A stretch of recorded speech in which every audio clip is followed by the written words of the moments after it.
आपका अभी आपके निजी जीवन में एक रिश्ते में आप थीं पुनीत वशिष्ठ एक्टर के साथ, आजकल वो बहुत ज़्यादा यूट्यूब पर एक्टिव हैं और आपके ऊपर कई बहुत सारे गंभीर आरोप लगा रहे हैं और कई अभद्र शब्दावली का इस्तेमाल भी उनकी ओर से किया गया है।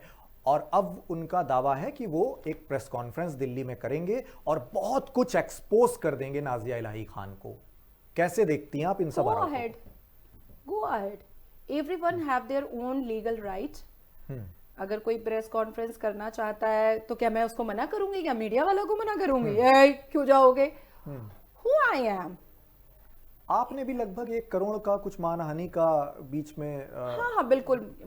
और उनकी बहन को तो मैंने 1 रुपए का डेफेमेशन नोटिस भेजा है, बिकॉज वो मेरे ऊपर गलत इल्जाम लगा रहे थे कि मैंने उनकी माँ को कुछ डेफेमेटरी और स्लैंग लैंग्वेजेस कहे हैं और उनकी बहन को भी मैंने डेफेमेटरी और स्लैंग लैंग्वेजेस कहे हैं।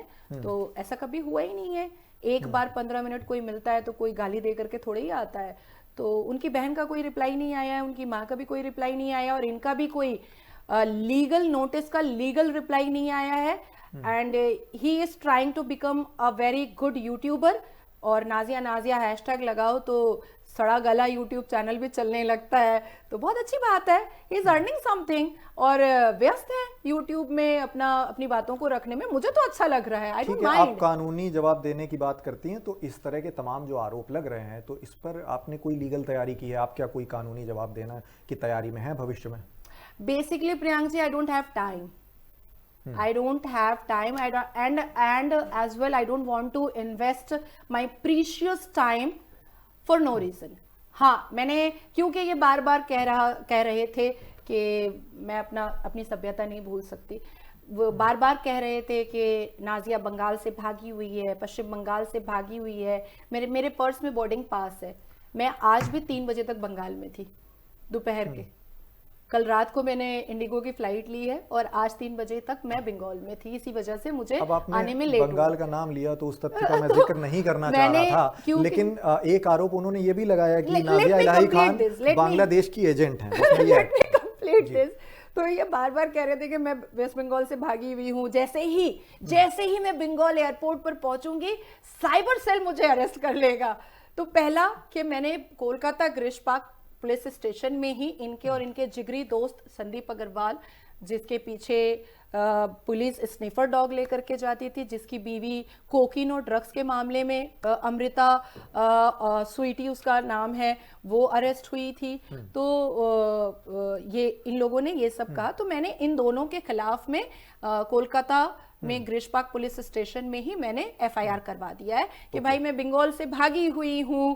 तो मैंने जाकर के एफआईआर कैसे रजिस्टर कराया। दूसरी बात कि मैं बांग्लादेश की एजेंट हूं, ये उनका स्टेटमेंट है जिस पर अप्रोप्रिएट तरीके से बहुत गहरी इंक्वायरी स्टार्ट इनके ऊपर हो चुकी है, क्योंकि मैंने सही तरीके से लेटर मैंने लिख करके कंप्लेन लेटर, और वो भी मैंने इनके अगेंस्ट कंप्लेन लेटर नहीं लिखा है, मैंने अपने अगेंस्ट खुद लिखा है कंप्लेन लेटर कि एक सीरियल एक्टर पुनीत वशिष्ठ जी का स्टेटमेंट है। और वो मैंने पूरा वीडियो भी ये कॉपी पेस्ट करके दिया है, भेजा है डिपार्टमेंट को कि इनका स्टेटमेंट है, इनका कहना है कि मैं बांग्लादेश की एजेंट हूं, तो काइंडली मेरे ऊपर इंक्वायरी करें और इनको भी बुलाएं कि इनके पास क्या प्रमाण है, क्या प्रूफ है।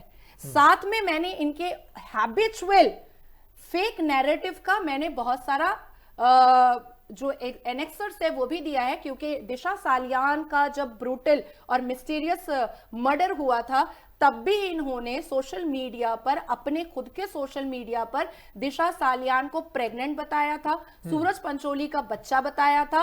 और जब इनको पुलिस ने बुलाया, जब मीडिया ने इनको घेरा, तो इन्होंने कहा कि वो फॉरवर्डेड मैसेज था और ये माफी मांगते हुए फिर रहे थे।